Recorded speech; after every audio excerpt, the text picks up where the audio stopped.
নমস্কাৰ মোৰ ইউটিউব চেনেললৈ সকলোকে স্বাগতম জনাইছোঁ। সকলো চাগে ভালে আছে।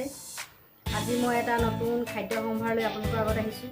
চোন ভিডিঅ'টো আৰম্ভ কৰোঁ। মই মছন্দৰীৰ লগত মাছখিনি বনাম। মাছ বেছি লোৱা নাই, দুটা লৈছোঁ, কাৰণ আমি দুজন মানুহৰ কাৰণে বনাম। মই আজি এয়া মছন্দৰীৰ পাতটো এয়া লৈ লৈছোঁ আৰু কেইটামান মছন্দৰীৰ পাত দিম। এয়া মই আপোনালোকক দেখুৱাইছোঁ।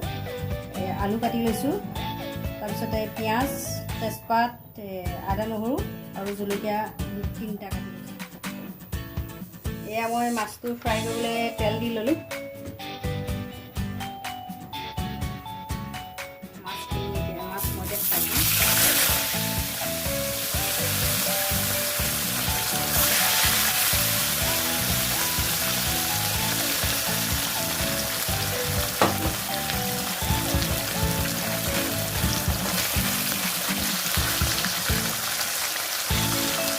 মাছটো মই হাফ ফ্ৰাই কৰি ল'ম। ইমান ফ্ৰাই নকৰোঁ, হাফ ফ্ৰাই কৰিম, কাৰণ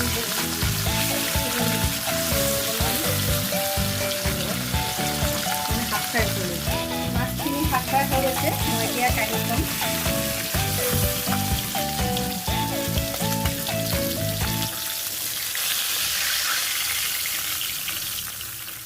মাছ ফ্ৰাই কৰা তেলখিনিতে মই চব্জিটো বনাম, কাৰণ তেলটো বেয়া নহয়, ভাল হৈ আছে। এনেকৈ বনাব পাৰি আৰু খাবলৈও ভালেই হয়, বেয়া নহয়।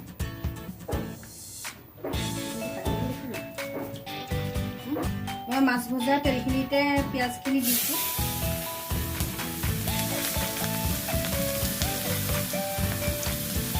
আদা নহৰু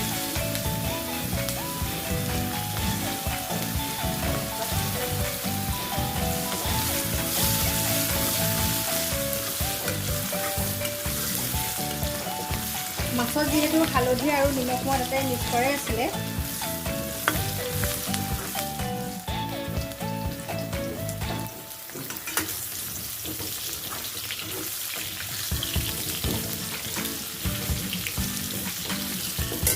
অলপমান হালধি দিম।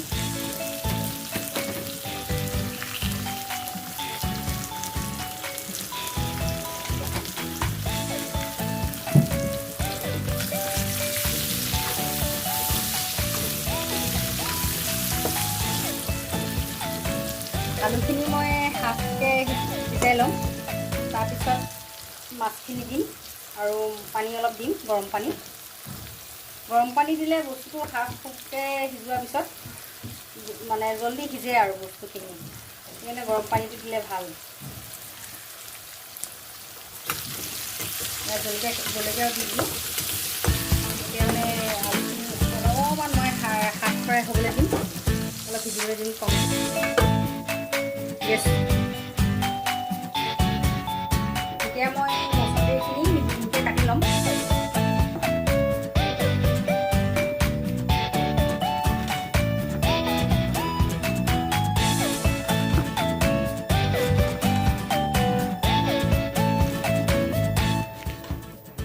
মছলিকৈ মিহিকৈ নাকাটিলেও হয়।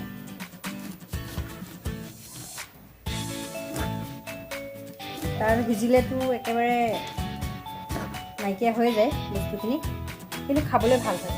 অলপ টেঙা টেঙা লাগে, বেছিকৈ নালাগে, বহুত বেছি দিব নালাগে। মই দুটা মাছত মই এইখিনিয়ে মছন্দৰী দিম, ইয়াতকৈ বেছি দিলে বেয়া হ'ব খাবলৈ। এইখিনি যেতিয়া ইমানখিনিয়ে দিব পাৰোঁ। আলুখিনি অলপ সিজিছে, মই এতিয়া মছন্দৰীখিনি ইয়াত দি দিওঁ।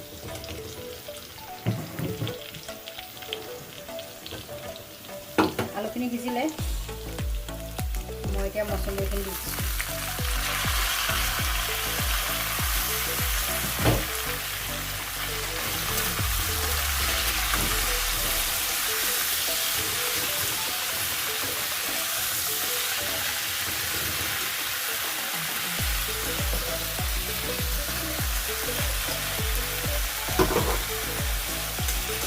এতিয়া অলপমান নিমখ দিম, কাৰণ আগতে মাছত নিমখটো মই সানি থোৱা আছিলে। এতিয়াতো জোল বনাই দিয়াৰ পিছত মাছৰ পৰাও নিমখৰ অলপ সোৱাদটো ওলাবলৈ, সেইকাৰণে মই নিমখটো বেছিকৈ দিয়া নাই, অলপ কমকৈ দিছোঁ। যদি প্ৰয়োজন হয় চাই লৈ পিছত দিব পৰা হ'ব।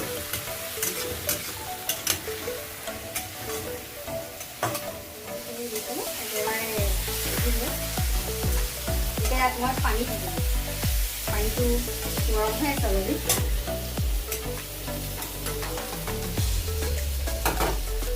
পানীটো গৰম হ'ল গৰম পানীখিনি মই ইয়াতে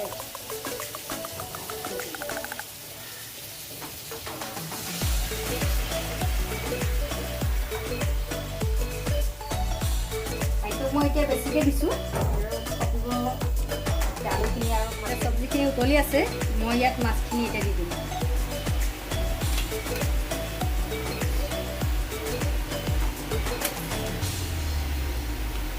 মই ভালকৈ সিজিবলৈ দি এইখিনি আলু আৰু মাছটো ভালকৈ সিজিব এতিয়া মই কিমান সিজিছে বস্তুখিনি চাম বেছিকৈ লৰাই নিদিওঁ কাৰণ মাছটো ভাগি যাব পাৰে আলুখিনি কিমান সিজিছে মই তাক চেক কৰিম প্ৰায় আলুখিনি সিজিছে আৰু 10-15 মিনিটমান মই এয়া উতলিবলৈ দিম এয়া কালাৰটো ধুনীয়া আহিছে যিহেতু মই আগতে মাছত নিমখ আৰু হালধি সানি লৈছিলোঁ একো মছলাজাতীয় বস্তু ইউজ কৰা নাই অকল আদা নহৰু আপোনালোকে দেখিছেই তেজপাত পিঁয়াজ এইখিনি খাবলৈ বহুত ভাল হয় মছন্দৰীৰ লগত মাছ বনালে এইখিনি চাব লাগিব চব্জিটো ইয়াত ধুনীয়াকৈ কালাৰ আহিছে আৰু আমাৰ বস্তুখিনি যেতিয়ালৈকে পাক নাহে তেতিয়ালৈকে মানে খাবলৈ সোৱাদ নহয় বস্তুটো এটা ধুনীয়াকৈ এতিয়া পাকটো আহিছে হৈছে পানীখিনি ফটিছে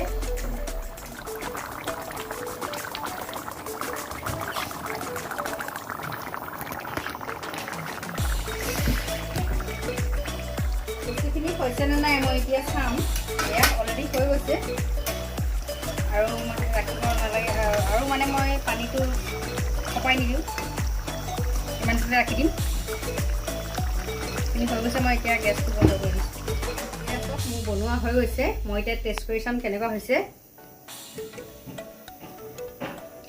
বহুত ধুনীয়া হৈছে অকণমান টেঙা হৈছে বেছি টেঙা পোৱা নাই এনেকৈ কেতিয়াবা ঘৰলৈ আলহী আহিলে আমি বনাই দিওঁ আপোনালোকেও বনাই দিবচোন খাবলৈ ভাল হয় বহুত ভাল হয় মছন্দৰী আৰু মাছ লাগে মছন্দৰীটো সাধাৰণতে ঘৰতে হয় কেতিয়াবা টাবতো লগাই ল'ব পাৰি মোৰ ইয়াৰ বাৰীতে আছিলে মই নিজে ঘৰৰ বাৰীৰ পৰাই মই ছিঙি আনি বনাইছোঁ মাছটোতো আৰু আমি বেছি বনোৱা নাই কাৰণ আমাৰ দুজনৰ কাৰণেই বনাইছিলোঁ সেইখিনি কমকৈ দিছোঁ আপোনালোকে যদি অকণমান বেছি মানুহৰ কাৰণে বনায় তেতিয়া মছন্দৰী আৰু কেইটামান পাত বঢ়াই দিবও পাৰে মাছটো আৰু যিমান দিয়ে সেইটো নিজৰ ওপৰত কথা খাবলৈ বহুত ভাল যদি মোৰ ভিডিঅ'টো চাই ভাল পালে লাইক শ্বেয়াৰ কমেণ্ট লগতে ছাবস্ক্ৰাইব কৰিবলৈ নাপাহৰিব ধন্যবাদ